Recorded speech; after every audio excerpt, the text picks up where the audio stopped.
네, 지난주 사의를 표명한 청와대 수석들의 교체가 사실상 마무리된 가운데 오늘 당정청은 고위급 회의를 열고 호우 피해에 대한 재난지원금 상향을 결정했습니다. 네, 정치권의 다양한 현안들 오늘 더불어민주당 최고위원 후보인 소병훈 의원 모시고 이야기 나눠보도록 하겠습니다. 어서 오십시오. 안녕하십니까? 네, 안녕하세요. 네. 지금 전국적으로 비 피해가 굉장히 큰 상황입니다. 의원님 지역구가 경기 광주인데 이 지역은 좀 괜찮습니까? 네, 제 지역구는 경기 광주 너른고을 광주입니다. 예. 빛고을하고 예. 좀 다른데 저희 지역은 2011년에 아주 큰 수해를 겪고 나서 그때 이제 취약 지역들을 많이 손질을 했습니다. 그러다 보니까 이번에도 역시 비는 많이 왔지만 큰 피해 없이 지나갔습니다. 다행이네요. 예, 오늘 고위 당정청 이제 회의가 열렸고요. 여기에서 일단 4차 추경은 추후에 판단을 하기로 하고 재난지원금은 현재 2배 수준으로 이제 올리는 내용이 나왔는데 이 결과에 대해서 일단은 좀 어떻게 보시는지 듣고 싶습니다.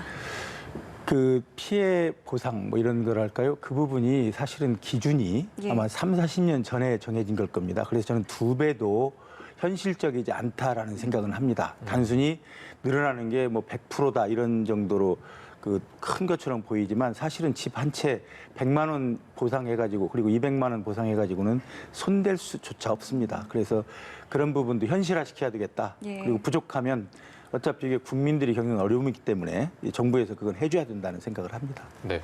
자, 이런 가운데 지금 정치권에서는 때 아닌 4대강 문제가 다시 좀 소환이 됐습니다.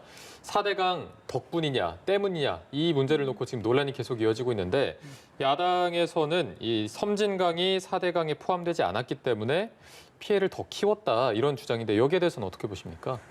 글쎄요, 이 부분을 왜 지금 이 시기에 또 꺼내는지는 모르겠는데 네.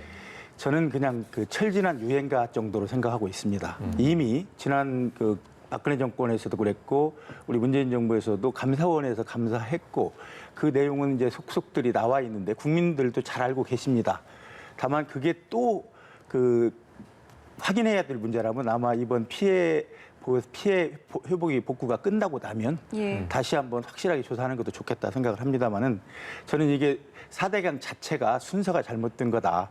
이 지천부터 손질을 하고 본류를 손질을 해야 되는데 본질만 손질하고 지천을 손대지 않았기 때문에 마치 예를 들자면 계단 청소를 하면서 위에서부터 해야 되지 않겠습니까? 그래야 아래까지 할 텐데 아래부터 청소를 하는 격이다. 그래서 아래부터 계단 청소를 하면 아무리 해도 계속 저렇게 된다.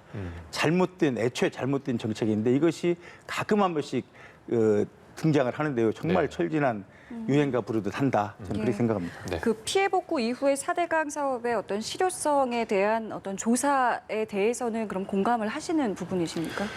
조사를 해야 된다는 것보다도요. 예. 이런 식의 그 터무니없는 이유로 예. 이렇게 자꾸 그런 핑계를 대면서 본질을 벗어난 얘기하는 것.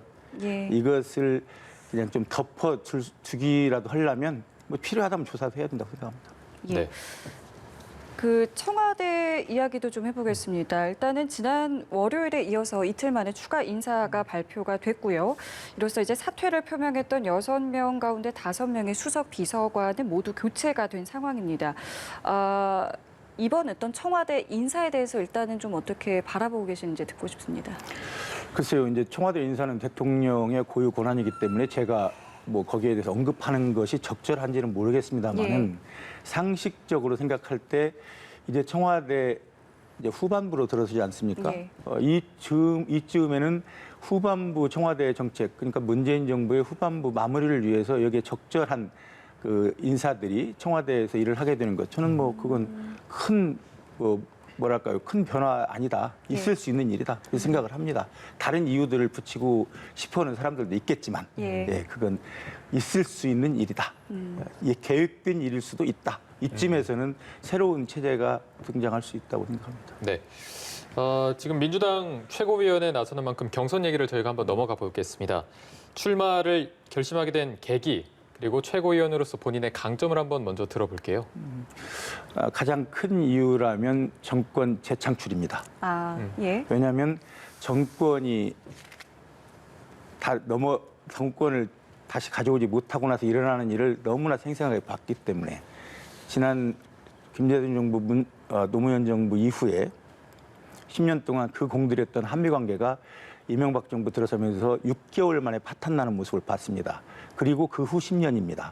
이제 그동안 참 어려웠던 그 남북 관계, 한미, 그다음에 북미 관계가 이제 풀려가고 있는데 예. 이 시기에 정권을 다시 창출하지 않으면 또다시 과거로 돌아간다. 그래서 저는 정권 재창출이 중요하다. 그리고 이 정권 재창출을 위해서는 제 역할이 과거 2년 동안 해왔던 역할이 도움이 될 수도 있다. 이런 예. 생각 때문에 예. 하고 있습니다. 그 말씀하신 것처럼 대선을 준비를 해야 하는 어떤 막중한 책임을 지니게 되는 게 이제 차기 지도부의 역할일 텐데 그 전에요. 지금 민주당이 사실 뭐 불과 넉 달 전과 비교했을 때 어떤 민심이 조금 약해졌다라는 평가를 또 일각에서는 받고 있는 게 사실입니다. 때문에 지금 이러한 민주당의 현실에 대해서 어떻게 좀 진단하고 계시는지도 듣고 싶은데요. 저는 최근의 상황을 좀 긴 호흡으로 봤으면 좋겠다는 생각을 합니다. 예. 말씀드리자면 민주당의 역사가 65년 됐습니다. 그리고 65년의 민주당 역사 중에서 정권을 만들고 정권 교체에 의해서 그리고 지방 정부를 우리 당으로 만들고 그리고 이어서 국회까지 절대 의석을 얻은 건 이번이 65년 역사에서 처음이다. 정당 운영은 매우 성공적으로 해왔다고 저는 생각합니다. 그런데 이게 이제 3, 4개월 만에 지지율이 흔들린다는 거 아닙니까? 예. 당이 흔들리는 건 아닙니다. 다만 그 지지율이 흔들리는 요인 중에 정당 활동의 본질적인 부분과 다른 그런 이유들이 여러 섞여 있는데요. 예. 그렇다고 해서 이걸 그냥 지나치지 않은 건 아닙니다만은 다만 지금 왜 이런 그 출렁거림이 있는지는 정확하게 한번 분석해 볼 필요가 있다. 우리 당이 잘못해서일 수도 있지만 예. 그 49%의 지지자들, 180석을 준 지지자들이 좀 일대로 좀 하라고 했더니 일을 제대로 못한다. 그러니까 180석의 역할을 못한다고 해서 저희 당에 실망한 부분도 있다. 그래서 제 생각은 그렇습니다. 그 180석의 국민의 뜻을 엄중하게 받아들이고 무겁게 받아들이고 어쩌면 명령으로 받아들여서 당이 제 역할을 해야 되겠다. 책임지는 정치를 해야 되겠다. 이런 생각을 합니다. 네, 뭐 지금 통합당 같은 경우에는 지지율이 많이 올라왔는데 이제 앞으로 최고위원에 나서시는 만큼 최고위원이 된다면 야당과의 협치는 어떤 식으로 혹시 풀어갈 계획이신지 들어볼 수 있을까요? 글쎄요, 저는 물론 이제 협치라는 말이 이제 거의 우리 사회에 상식처럼 굳어져 있는 얘기긴 하지만 그 정치권끼리의 관계를 협치라고 얘기할 수는 없습니다. 시민사회와 정치권이 한다면 협치라고 할 수 있지만 그래서 그 상식선에서 그러니까 상식적으로 국회를 운영해야 되겠다. 예를 들면 주고받기식. 그러니까 이 사리에 맞지도 않고 국민들이 원하지도 않지만 단순히 그 양 당 간의 합의를 위해서 주고받기식 이런 건 하지 말아야 되겠다. 예. 그리고 정말 그 국민 속으로 들어가서 국민이 원하는 것이 무엇인지를 찾아가지고 그 일을 우리가 물러서지 않고 그냥 앞으로 쭉 나가면서 좀 해야 되겠다 이런 생각을 합니다. 네, 뭐 지금 통합당 같은 경우에는 부동산 문제 특히 각을 많이 세우고 비판을 많이 하고 있는데 최근에 문재인 대통령은 수보 회의에서 집값 상승세가 진정되는 양상이다 이렇게 진단을 했습니다. 이 진단 자체는 어떻게 보십니까? 그 부분도 그렇습니다. 과거 지난 정부에서 이번 정부죠. 지난 국회 시기 많은 사람들이 정부 얘기를 할 때 20개가 넘는 정책이 나왔는데 실패했다 얘기를 하지 않습니까? 실패라고 보지는 않습니다. 저는 다만 그 정책을 100% 이행을 못했다는 건데 왜냐하면 그런 정책을 하기 위해서는 국회에서 입법적으로 뒷받침을 해줘야 됩니다. 그렇지만 입법적으로 법을 하나도 해준 적이 없습니다. 이게 이제 발목 잡기 식의 그 정치가 되다 보니까 정부에서 아무리 좋은 정책을 내놔도 법으로 할 수 있는 건 못합니다. 다만 대통령령이나 뭐 시행령 정도 고쳐서 하는 건데 예. 그 정도로 성공이 어렵다. 근데 이번에는 다릅니다. 이번에는 임대차 3법이랄지 부동산 그 세제 관련 지방세법이랄지 이런 부분이 국회에서 법으로 통과됐습니다. 그러면 그 정부의 정책을 그 정부의 뜻대로 수행할 수가 있습니다. 그래서 이런 정책이 시행이 되게 될 경우에는 적어도 최소한의 기간, 정책이 시행되는 기간 정도는 봐주셔야 됩니다. 이걸 잘했다, 잘못했다가 아니고. 다만 제가 요즘 듣기로는 뭔가 그 조짐은 괜찮아 보인다. 그리고 일부 이 정책에 반대하는 사람들, 저는 그 사람들을 투기꾼이라고 부르는데요. 그 투기꾼들은 긴장할 것이다. 왜냐하면 지난 20대 국회와 다른 점은 21대 국회에서는 정부 정책을 법으로 뒷받침할 것이다. 그래서 투기꾼들이 빨리 마음을 정하지 않으면 크게 손해본다. 예. 이런 말씀 드리겠습니다. 그런 점 때문에 예. 긍정적인 변화라고 하지 않으셨나 싶습니다. 그 사실은 이제 의원께서 이런 이야기 하셨잖아요. 지금 뭐 투기꾼이라는 단어를 사용하셨습니다만은 형사처벌에 대한 부분도 이제 언급을 하셨기 때문에 오늘 꼭 이 질문을 드리고 싶었던 게 이 논조로 말씀을 하신 부분에 대한 의견을 조금 더 자세하게 좀 들어보고 싶었었거든요. 제가 이제 그게 저두절미한 부분도 있겠지만 뭐 예. 꼭 그걸 제 뜻이 아니라고는 안 하겠습니다만은 형사처벌 부분을 저는 이제 투기꾼과 투기꾼 비호 세력 그리고 투기꾼과 투기꾼 비호 세력을 보이지 않는 곳에서 보이지 않는 손으로 조정하면서 정부의 부동산 정책을 망가뜨리거나 국민과의 신뢰관계를 깨뜨리는 그런 제3의 세력이 있다. 그런 세력들만은 단단히 그 법으로 좀 다스려야 되는데 제가 얘기했던 건 그겁니다.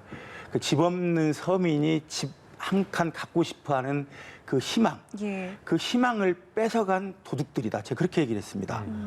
그건 그 헌법에도 국민 행복 추구권이 있는데 그 집을 갖고자 하는 그 희망을 이루어서 다 행복해보고 싶은데 그 돈 벌기 위해서 아니면 자산을 늘리기 위해서 집을 사고 팔면서 그 차익을 노리고 그 장사처럼 하는 그 사람들은 절대로 일반 장사하는 것하고 다르다.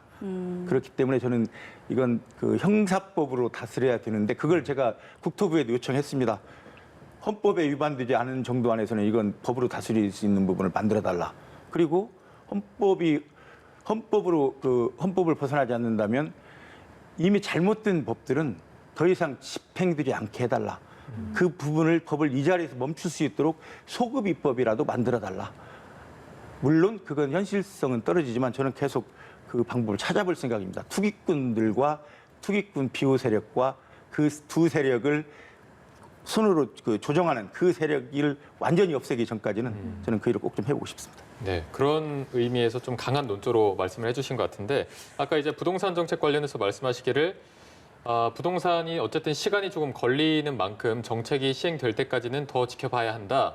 이런 입장인데 국민들 입장에서는 좀 믿고 지켜보려면 이 정부나 그런 부분에 대한 신뢰가 필요할 텐데 이런 국민들의 신뢰 부분과 관련해서 뭐 청와대 참모나 다른 뭐 국회의원들의 다주택 이런 문제에 대해서는 좀 어떻게 생각을 하고 계십니까? 그러니까 제가 그 말씀을 드릴 때 항상 전제했던 부분이 있습니다. 뭐냐면 지금까지 그러니까 선량한 시민 그리고 합법적으로 집을 가지고 있었지만 이게 그러니까 그 차익을 노리거나 이러지 않은 사람들에게는 심하게 물을 수는 없다. 네. 그렇지만 이제 지금 부동산 문제가 사회 여론화되면서 아마 공무를 담당한 분들은 그리고 특히 부동산 관련된 일을 하는 분들은 그야말로 이해 충돌의 원칙이 뭔지를 아마 고민하기 시작했을 겁니다. 하루아침에 팔아라 이렇게 할 수는 없는 일이고 저는 공무를 담당하신 분들은 뭐 여야 할 것 없이 예. 저는 하나씩 정리해 갈 것이라고 보고 그 부분을 본다면 국민들께서도 약간의 신뢰를 다시 회복할 수 있지 않을까 하는 생각을 합니다. 예. 자, 그렇다면요. 일단은 최고위원으로 이제 출마를 하셨기 때문에 앞으로 또 역할을 이제 맡게 되신다면 또 어떤 각오, 또 어떤 목표로 임하실지 이 부분도 좀 듣고 싶은데요. 저는 그 국회가 그리고 정당이 자기가 가진 고유의 그 색깔 이런 예. 부분 좀 드러내야 되겠고 그리고 자기의 역할을 피해서도 안 된다고 봅니다. 지금 우리 정치 상황에서는 국회에서 해야 될 일을 좀 적절한 때 하지 않는 부분도 많습니다. 저는 이제 그 일을 좀 하고 싶습니다. 예. 최고위원이 된다면 우선 우리 당 같은 경우는 국민의 명령 180석을 준 국민의 명령을 충실히 이행해서 책임지는 정치, 책임을 다하는 정당이 되고 싶고 그다음에 국회의 목소리, 예를 들면 한미 관계나 남북 관계에서 국회가 해야 될 목소리는 내야 되겠다. 정부에게만 맡기지 말고 정부가 하기 어려운 이야기 국회에서 해야 되겠다. 예를 들면 그렇습니다. 남북 문제에 있어서 유엔의 제재 밖에 있는 거라면 정부는 외교적으로 미국과의 관계가 있겠지만 국회는 유엔 제재 밖에 있는 남북 문제는 국회가 나서서라도 해결해야 되겠다. 저는 남북 국회의담도 좀 빨리 성사시켜서 서로 의견 교환했으면 좋겠다 이런 생각을 합니다. 네, 알겠습니다. 저희가 오늘 말씀은 여기까지 듣도록 하겠습니다. 지금까지 더불어민주당 최고위원 후보인 소병훈 의원 모시고 얘기를 나눠봤습니다. 고맙습니다. 네, 고맙습니다. 감사합니다.